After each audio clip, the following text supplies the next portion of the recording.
NK나우 전태우입니다. 지난달 25일 한국 재계를 이끌어온 이건희 삼성그룹 회장이 향년 78세의 나이로 세상을 떠났죠. 그런데 이건희 회장의 사망 소식이 북한 내부에도 속속 전해지고 있다고 합니다.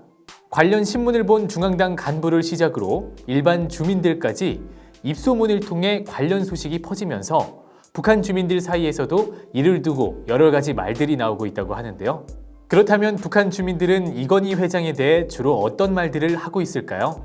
함경북도의 한 소식통에 의하면 이건희 회장으로 인해 삼성이 세계에서 이름난 기업으로 발돋움하고 빛나게 됐다는 말을 가장 많이 했다고 합니다. 특히 삼성의 가전제품은 북한에서도 최고로 쳐준다고 하는데요. 이것은 모두 이건희 회장이 잘 이끌었기 때문이라면서 북한에도 이런 기업가가 나왔으면 좋겠다는 희망을 드러내고 있다고 전했습니다. 평양 또한 이와 비슷한 반응으로 같은 민족으로서 긍지스럽고 자부심을 느끼게 해준 사람인데 또 한 명의 인재가 떠났다는 말을 하기도 했습니다. 이 가운데 북한 주민들이 가장 관심을 갖는 소식은 이건희 회장의 재산과 분할 상속이라고 합니다. 한국의 재벌은 돈을 얼마나 가져야 되는 것인지, 또 이건희 회장의 재산은 얼마나 많은지, 유산은 어떻게 배분하는지를 궁금해하고 있다고 하는데요.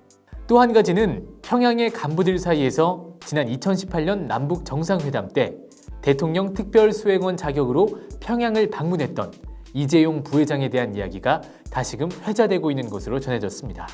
그 당시 이재용 부회장에 대해 사람이 참 기공자답게 생겼는데 리선건에 냉면이 목구멍으로 넘어가냐? 이런 도발에도 전혀 흔들림이 없다라는 말이 돌았는데 지금 다시 그 얘기가 나오고 있다면서 그때의 좋은 인상 때문인지 북한에서는 2018년 이후로 출생신고하는 애들 이름에 재용이라는 이름이 많아졌고요. 심지어 돈 있는 사람들은 자식이 학교에 들어가기 전에 돈을 주고 출생증 이름을 재용으로 바꾸기도 하는 현상들이 생겨나기도 했다고 하네요. 추수철인 지금 북한 협동농장은 수확한 벼와 옥수수, 콩을 탈곡하는 작업이 한창인데요. 그런데 북한 인민군이 여기서 경쟁적으로 군량미를 인수하고 있다고 합니다.